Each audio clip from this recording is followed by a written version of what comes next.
Ciao a tutti, tifosi del Napoli. Oggi parliamo di una notizia che ha sicuramente acceso discussioni tra gli appassionati. Mats Hummels, il difensore tedesco di esperienza, è arrivato in Italia ma, purtroppo per noi, non vestirà la maglia azzurra. Prima di entrare nei dettagli, vi invito a mettere un like e a iscrivervi al canale per restare sempre aggiornati sulle ultime novità.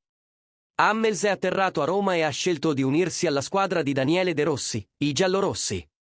Nonostante le voci che lo vedevano possibile rinforzo per il Napoli, il tedesco ha deciso di approdare nella capitale.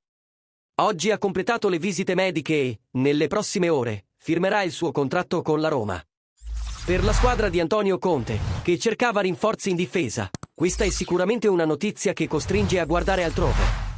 Il 34enne ex Bayern Monaco e Borussia Dortmund ha portato con sé tutta la sua esperienza e leadership, e sarà una pedina chiave per De Rossi in una squadra che punta a essere competitiva sia in campionato che in Europa. Certamente sarebbe stato un ottimo acquisto anche per il Napoli, ma la nostra dirigenza dovrà ora esplorare altre strade per rafforzare il reparto arretrato. Tifosi, cosa ne pensate? Credete che il Napoli abbia fatto bene a non spingere per Hummels, o lo avreste voluto vedere in azzurro? Fatemelo sapere nei commenti. E come sempre, non dimenticate di lasciare un like e di iscrivervi al canale per non perdervi neanche una novità. Forza Napoli, sempre!